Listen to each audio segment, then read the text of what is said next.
Can you relate to that feeling?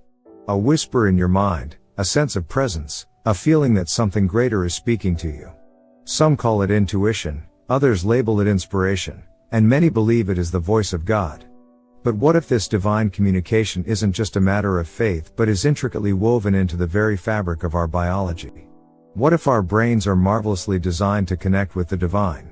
Today, we embark on a journey through the labyrinth of the human brain, where science and spirituality intertwine. We'll explore how ancient wisdom aligns with modern neuroscience, how the plasticity of our minds might enhance our spiritual experiences, and how the laws of our consciousness shape our connection to the divine.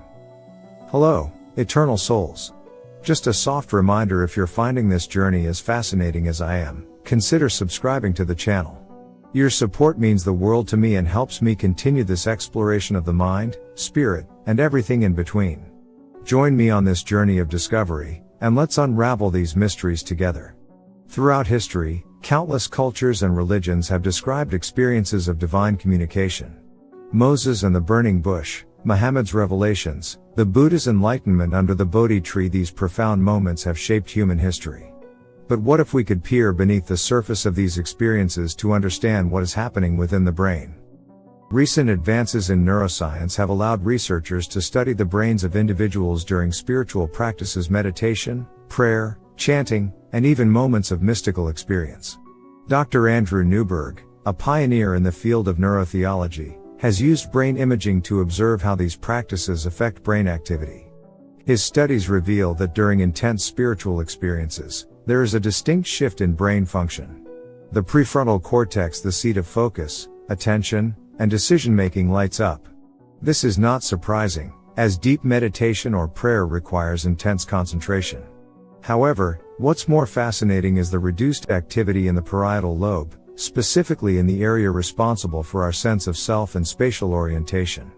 As this region quiets down, practitioners often report a feeling of oneness with the universe, a dissolution of the ego, and a profound connection with something greater than themselves. Could this be a biological mechanism through which we perceive divine presence? One of the most incredible aspects of our brains is their plasticity, the ability to rewire and adapt. Every thought, experience, and action can strengthen or weaken neural pathways. When it comes to spirituality, this adaptability plays a crucial role. Imagine the brain as a garden. Each thought is a seed. When we engage in spiritual practices, whether it's prayer, meditation, or contemplation, we are essentially planting seeds of divinity. Over time, these seeds grow, nurtured by repetition and intention. Neuroplasticity allows these spiritual plants to thrive, creating new neural connections that reinforce our capacity for spiritual experiences.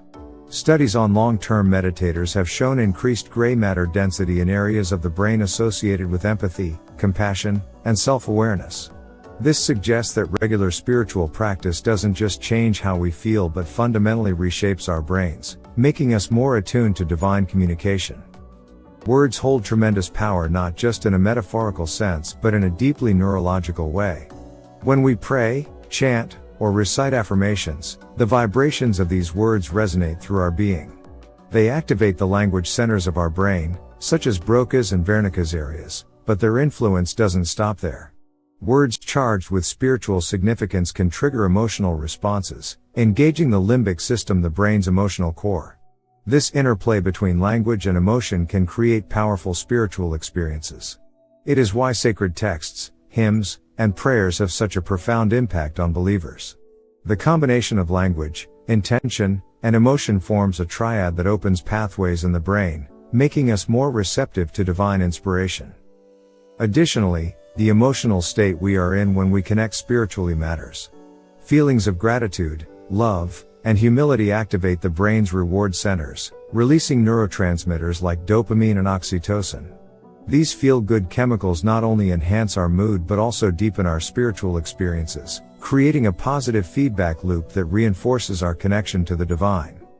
While modern neuroscience provides incredible insights into how our brains process spiritual experiences, ancient traditions have long understood the mind's power. Practices like mindfulness, which have roots in Buddhism, emphasize observing thoughts without judgment, something that modern cognitive behavioral therapies also endorse. The ancient practice of chanting mantras aligns with modern understandings of neurolinguistic programming, using repeated affirmations to influence thought patterns. Even the practice of fasting, seen in many religious traditions, has been shown to affect brain function, enhancing clarity and promoting states of transcendence. The synergy between ancient wisdom and modern science reveals that the human mind is not merely a vessel for everyday thoughts but a bridge between the physical and the spiritual. The more we engage in practices that quiet the mind and open the heart, the more we strengthen this bridge. Have you ever noticed that what you focus on seems to expand in your life? This phenomenon is not just a philosophical idea but a principle deeply rooted in neuroscience. Our brains are wired to reinforce patterns of thought through a process called Hebbian learning neurons that wire together. When we focus on the divine, whether through prayer, meditation, or simple awareness, we strengthen the neural pathways associated with these experiences. Over time, this rewiring makes it easier to enter states of divine connection. It is why saints and mystics often describe an effortless connection with God. Their minds have been trained and tuned to this frequency. Furthermore, the reticular activating system, RAS, a network in our brainstem, plays a crucial role in filtering information. It tends to highlight what we believe and expect. When we hold a belief in divine guidance, our RAS helps us notice signs, synchronicities, and answers to prayers in our environment. This could be why some people consistently feel guided by a higher power. Their minds are primed to perceive it. As we draw this journey to a close, we find ourselves with more questions than answers. While science has shed light on how the brain processes spiritual experiences, the essence of divine communication remains a mystery.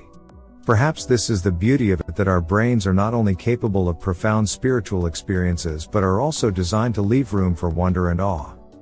So, whether you experience divine communication as a gentle whisper, a gut feeling, or a profound vision, know that your mind is marvelously equipped to receive it. Embrace the practices that nurture this connection, and remain open to the mysteries that lie beyond the grasp of science. Because sometimes, the most profound truths are not meant to be understood but simply experienced. Please like, subscribe, and share if they found the video insightful.